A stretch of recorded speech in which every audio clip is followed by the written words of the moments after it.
ఈ అమ్మాయి ఎవరో తెలుసా? బాగుంది సార్. మీరు చేసుకోపోయే ఆవిడ ఏమేనా? తిన గురించి చెప్తా విను. చూడు తిరుపతిరావు, ఈ ఫొటోస్ లో కనపడే వ్యక్తి ఎవరో తెలుసా? చూడడానికి చాలా అమాయకురాలా కనిపిస్తుంది కదా. ఇండియాలోని నెంబర్ 1 క్రిమినల్. ఏం చేసింది సార్ తను? చిన్నపిల్లల అవయవాలతో వ్యాపారం చేసి ఎంతో మంది పిల్లల ప్రాణాలు తీసింది. అలాంటి దాన్ని ఇంకా వదిలేశారండి సార్, ఎన్కౌంటర్ చేసి పడేయకుండా. ఎన్కౌంటర్ చేయడానికి తన మీద ఒక్క కేసు కూడా లేదు, కానీ తనే చేసింది. అదేంటి సార్, తనను మనం ఏం చేయలేమా? నీకు ఇంకో విషయం చెప్పనా?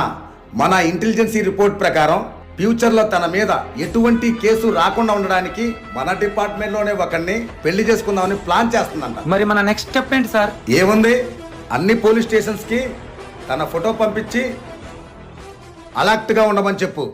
మా సిఏ సార్ చెప్పినట్టే తను మా డిపార్ట్మెంట్ లోనే ఒకరిని సెలెక్ట్ చేసింది. అది ఎవరో కాదు, నేనే.